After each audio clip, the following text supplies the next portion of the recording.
Today we are in the Petrified Forest and the Painted Desert. Now, forest, you'd expect to see some trees, but there's no trees out here. We're just going to see a lot of petrified wood today and some beautiful country. And look at this view.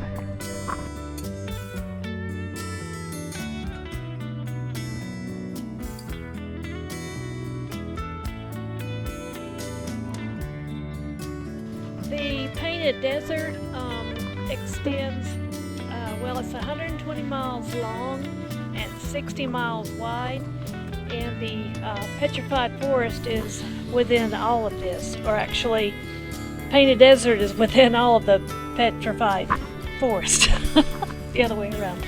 So, we're going to see a lot today, so keep up. The road we're traveling on is 28 miles long, and if you drive it all the way through without stopping, it'll take about 45 minutes.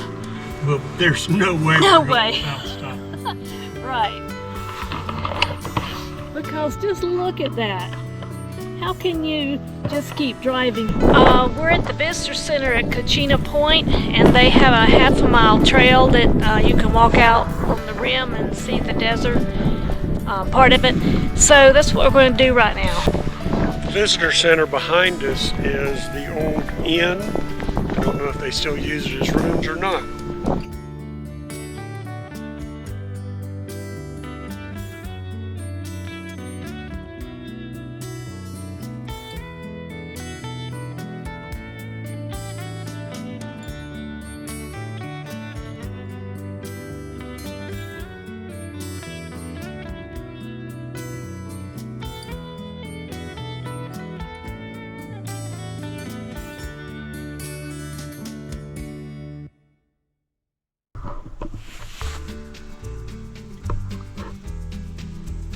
Iron and gypsum.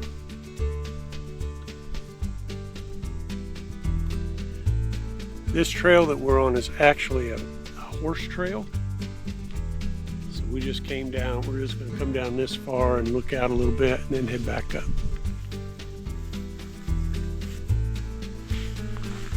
Really like these hard peaks out here. This building was the Painted Desert Inn, and it was located along historic Route 66. Travelers would stop in here and get refreshments and rest. It's been refurbished. They no longer rent the rooms. It just has refreshments and information. Okay, our next stop is what?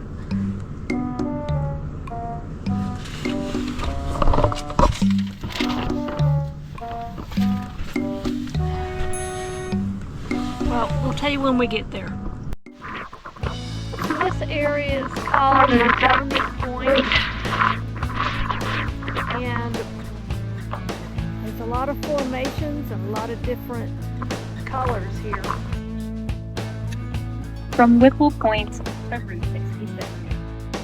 Can you picture a camel caravan at the edge of the Painted Desert? Experienced explorer, frontiersman, and retired military officer Edward F. Beale could. Beale was hired by the U.S. government to survey and build a wagon road following Whipple's route along the 35th parallel. Between 1857 and 1860, Beale made several trips, building and improving the road.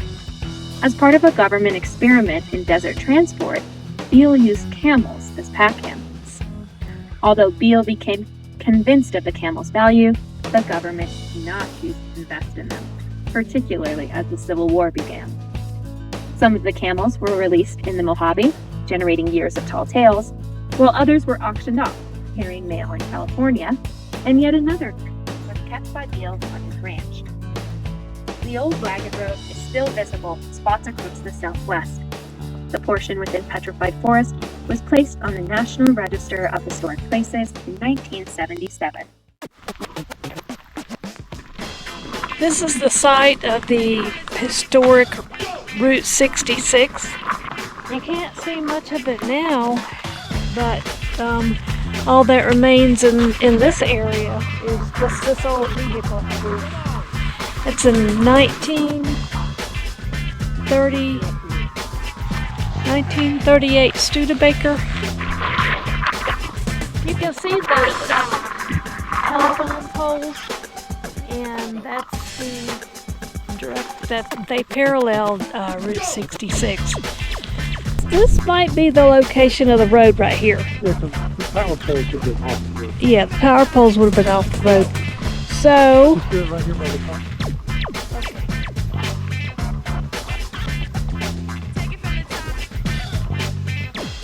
Alright. So, We're gonna try up. Keep looking. Ready? go. So Paul's getting his kicks on Route 66. So Route 66 wasn't just a highway that was developed in the early 1900s. It was actually a route in the 1800s developed by the Mormons, who made a route close to the Colorado River. There were a lot of small towns that sprung up along Route 66, and it was a highly traveled road by stagecoaches and settlers, wagon trains, and I didn't realize it was that old. Did you? No, I didn't. I think this area is called the Blue Mesa.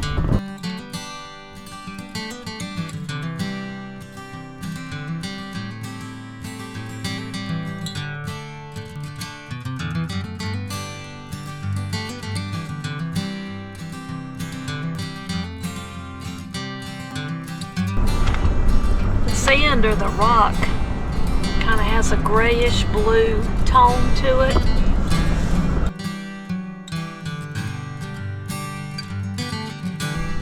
We're going to stop and read the sign.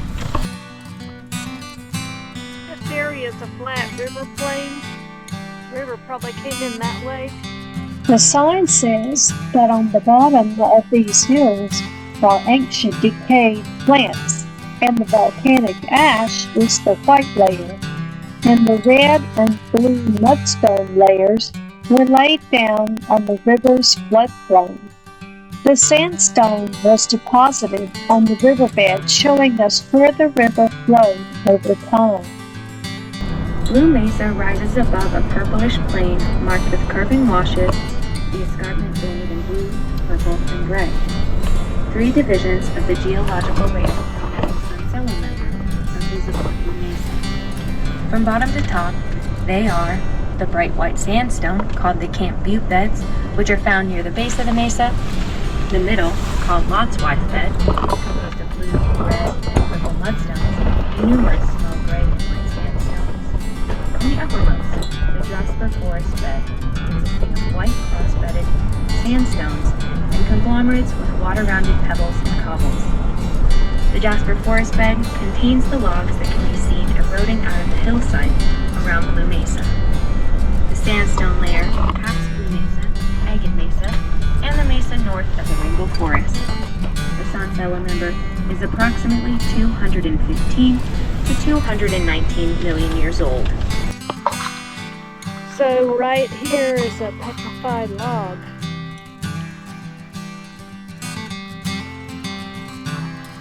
And over there on the hilltop are more petrified wood.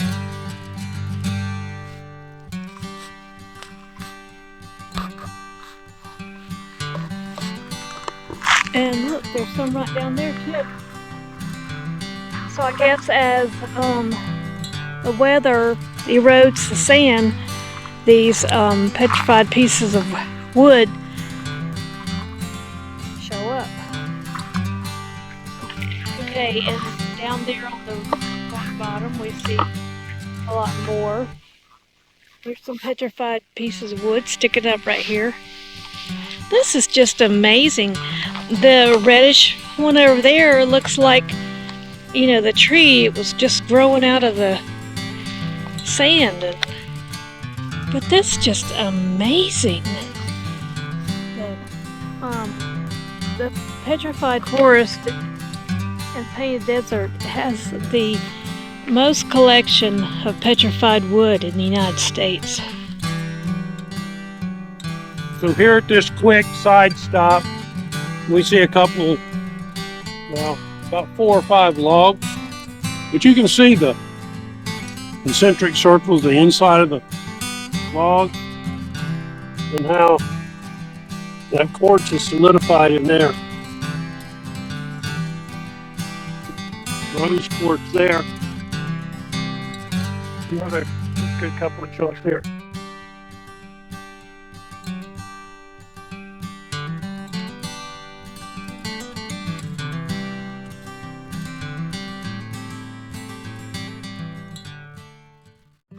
So we had passed an area called the Jasper Forest, and it was known as the first forest, a place where people would stop on the way here to see the petrified wood, and it holds the highest concentration of petrified wood in the park. This area is known as the Crystal Forest. Doesn't hold as many petrified logs, but the logs have been broken open to show the crystallized wood inside. So let's go take a look at this. This is a 3/4 mile trail, and we're gonna hike this one. Look at the size of these logs.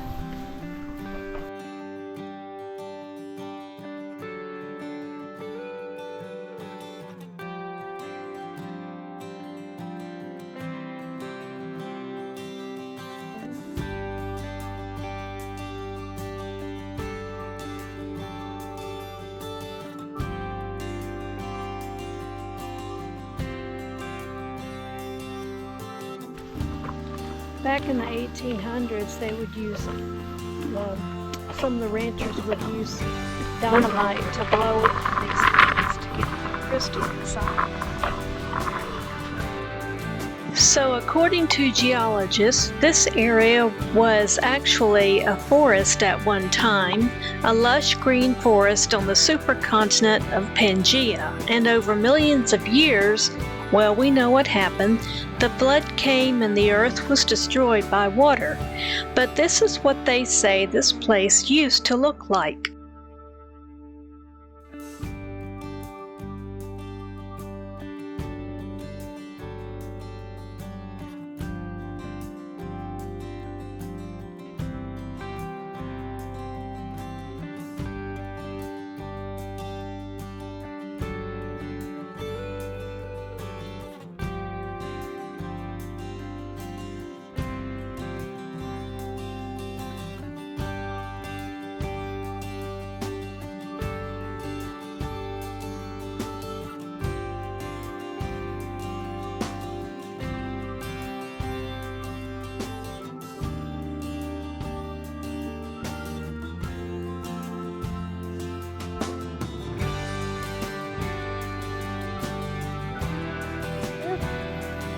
Over there that looks like it just fell down.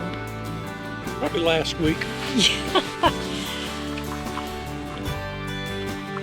I know what's going on here. You know, they brought all these rocks in and they just placed them in different areas. Yeah, they scattered them. Here, looks good. Let's throw one over here. Let's throw another one over here. Looks like it's been cut with a chainsaw. I know.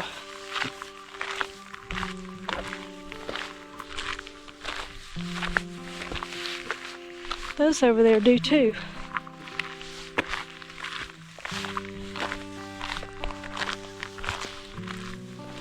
Look way out there in the distance even. Yeah, they're all over the place. This one starts here, was covered up, and then it goes over here. That was a big tree. It was. How long you reckon these logs have been laying here? Well, about since the time of the flood. So, this chunk of wood, do you guesstimate how heavy it is? It certainly can't be rolled by even. I don't What about a ton?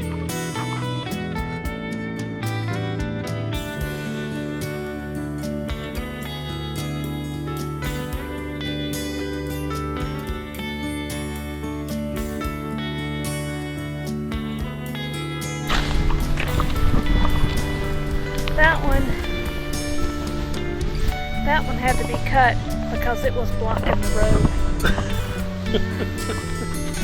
Now, if you'll notice all these pebbles and stones that are stuck in this petrified wood, what I think happened was after the water started receding from the flood, the sand and silt and gravel just all got stuck in the soft wood of this tree that fell. And this is really cool. Look at the coloring inside these rocks. Well, petrified wood, not really rocks. And this one over here is really nice looking. And look at this big, huge chunk of petrified wood over here. I mean, this log is huge.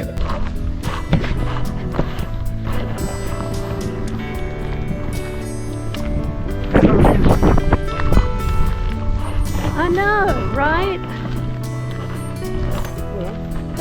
They do look like they've been burned. Yeah. Look, that probably is lava down there.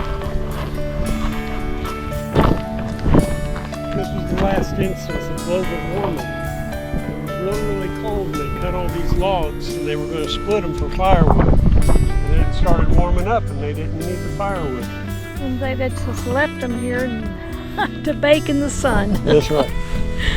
If you like this video, click that like button, give us a thumbs up, and subscribe to our channel to go with the Below Couple. And as we say, bye y'all.